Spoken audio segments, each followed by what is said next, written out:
देखिए, election commission का काम ये होना चाहिए कि ज्यादा से ज्यादा वोट बने, लेकिन इधर देखने को मिल रहा है भारतीय जनता पार्टी जब से हारी है तो बनाने से ज्यादा उन्हें चिंता इस बात की कि वोट काटा जाए, और वोट काटने का एसआईआर हो रहा है।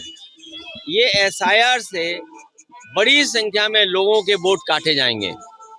इस पूरे एक्सरसाइज को अगर आधार के माध्यम से किया जाता तो शायद लोगों को इतना भटकना ना पड़ता, कागज न ढूंढने पड़ते, क्योंकि आधार में जो कुछ डॉक्यूमेंटेशन है वो सरकार ने ही ली है, और सरकार ने ही हाथों के अंगूठे उंगलियों के प्रिंट लिए हैं, आंखों का प्रिंट लिया है। तो आधार को ही ये गलत मान रहे हैं, आधार को ही अपना आधार नहीं मान रहे हैं, इसीलिए लोगों को इतनी परेशानी तकलीफ हो रही है। इलेक्शन कमीशन वोट बढ़वाए, वोट कटवाए ना। और बाबा भीमराव अम्बेडकर जी को हम लोग याद कर रहे हैं। उन्होंने जो संविधान दिया, वो संविधान की किताब हमारी किस्मत की किताब है। संविधान हमें सम्मान दिलाता है, संविधान हमें हक दिलाता है।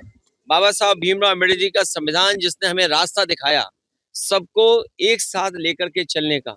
लेकिन इधर देख रहे हैं कि कुछ लोग, अगर संविधान ना होता तो न जाने कैसा व्यवहार करते। उनका व्यवहार हम लोगों ने समय समय पर देखा है, चाहे वो मध्य प्रदेश की जो घटना रही हो, जहां पर किस तरीके से पीडीएस समाज के लोगों को क्या पिला दिया गया, क्या उन्हें फेस करना पड़ गया।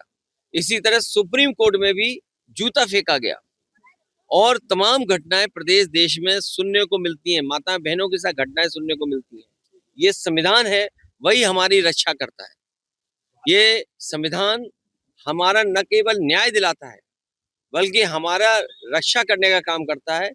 संविधान बाबा साहब भीमराव अम्बेडकर जी का हमारे लिए संजीवनी है। इसको बचाना, लोकतंत्र को बचाना होगा। जितना संविधान पे सरकार अच्छा चलेगी, संविधान को अच्छा मान करके चलेगी, उतना ही हमारा लोकतंत्र मजबूत होगा। अगर उन्हें नहीं बुलाया गया तो नहीं जाना चाहिए उन्हें। अगर कोई नहीं बुलाता है तो नहीं जाना चाहिए। नहीं नहीं, ये सरकार तय करती है किसको बुलाना है। सरकार और राष्ट्रपति, मान लीजिए राष्ट्रपति जी का खाना है तो राष्ट्रपति जी तय करेंगे कि किसको बुलाना है, और अगर सरकार का कार्यक्रम है तो सरकार तय करती है किसको बुलाना है। और विपक्ष को इसलिए नहीं बुलाते हैं, विपक्ष के लीडर को इसलिए नहीं बुलाते हैं, हो सकता है वो बातचीत में कुछ सच्चाई बता दी जाए देश की, कि हमारा रुपया देखो कितने नीचे जा रहा है, हमारे यहाँ बेरोजगारी कितनी है, महंगाई कितनी है, थानों में लूट मची हुई है। तो अगर ये बातें वो जान जाएंगे रशिया वाले, तो हो सकता है हमारे आपके संबंध में थोड़ा बहुत चीजें बिगड़ जाएं। भारतीय जनता पार्टी हर बात छिपाना चाहती है, इसीलिए शायद एलओपी को नहीं बुलाया गया है। कफ सिरप को लेकर इतना ही कहेंगे कि अगर आपको खांसी हो इस मौसम में, क्योंकि खांसी बहुत होती है, तो आप कफ सिरप मत लेना। कौन सा वाला, जो बनारस से बिक रहा है। और कफ सिरप में इसने न जाने कितनों की जान ली है। आज ही मैंने अखबार पढ़ा है, मुझे खबर मिली है कि औरैया में भी एक बच्चे की जान गई कफ सिरप से।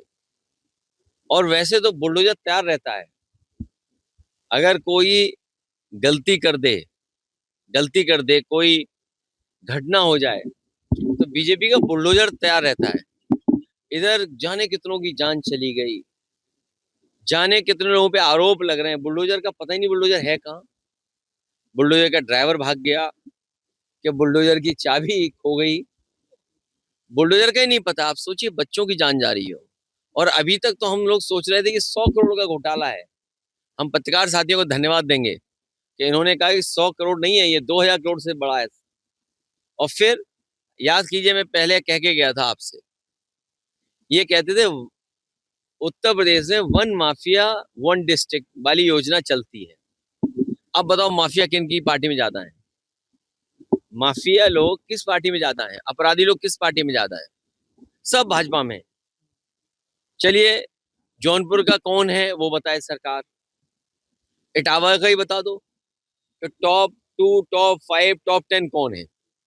और मैं यकीन करता हूं इस बात को लेकर के, तो जो भी 10 होंगे या टॉप 5 होंगे सब भाजपा में होंगे। जो टॉप 5 अपराधी होंगे इटावा के, वो सब भाजपा में होंगे। इसी तरह हर जिले में टॉप 5 टॉप 10 सब भाजपा में। ये जो कफ सीरत के भी माफिया है सब भाजपा के। और ये जो एसटीएफ काम कर रही है, एसटीएफ प्रिय संगठन है मुख्यमंत्री जी का, सरकार का सबसे प्रिय संगठन है एसटीएफ, क्योंकि उसमें जहां के पकड़े जा रहे हैं उसी जिले के एसटीएफ में है सब। ये पता है आपको? एसटीएफ में जो लोग हैं उसी जिले के हैं सब। और अभी तो केवल खांसी का कफ सीरप का मामला आया है, सुना है बड़े पैमाने पे गाड़ियां खरीदी गई हैं। अब 3 शोरूम बताए जा रहे हैं, तीनों शोरूम ने मना कर दिया कि अब सूची नहीं देंगे। एक लखनऊ का शोरूम, एक बनारस का शोरूम और एक आपका जौनपुर का शोरूम। अब बता ही नहीं रहा कि कितनी फॉर्च्यूनर ली गई हैं। फॉर्च्यूनर हैं, बुलेट प्रूफ गाड़ियां हैं। कोई बता रहा था कि आपको नहीं पता है, जानकारी नहीं है, कई बुलेट प्रूफ गाड़ियां हैं। बताइए, बुलेट प्रूफ गाड़ी नहीं खरीद सकते आप, लेकिन बुलेट प्रूफ गाड़ियां हैं लोगों के पास। अब बताइए केस को कहे। देखिए 27 के चुनाव में जनता ने मन बना लिया है कि भाजपा को हटाए, और उसमें प्रेस के लोग भी शामिल हैं, ये भी चाहते हैं भाजपा पार्टी।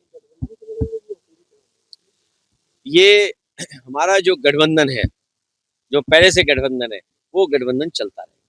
ये एक पहला उदाहरण देखने को मिला है जहां उद्योगपति कारोबारी सरकार पर दबाव बना रहे हैं। पहली बार देखने को मिल रहा है कि कैपिटलिस्ट लोग, कारोबारी लोग, बड़े लोग सरकार की नहीं सुन रहे। इसलिए भारतीय जनता पार्टी को सावधान होना चाहिए कि जब आप कारोबारियों को इतना ताकतवर बना दोगे तो आपकी भी नहीं सुनेंगे। और उसी का परिणाम ये है कि लोगों को क्या फेस करना पड़ा।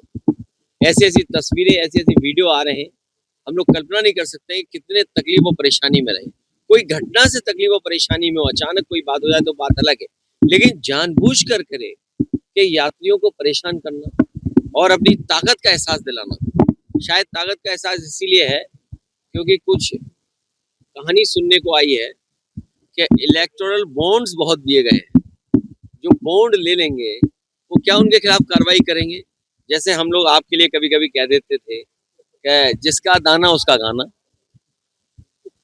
जिसका दाना उसका गाना।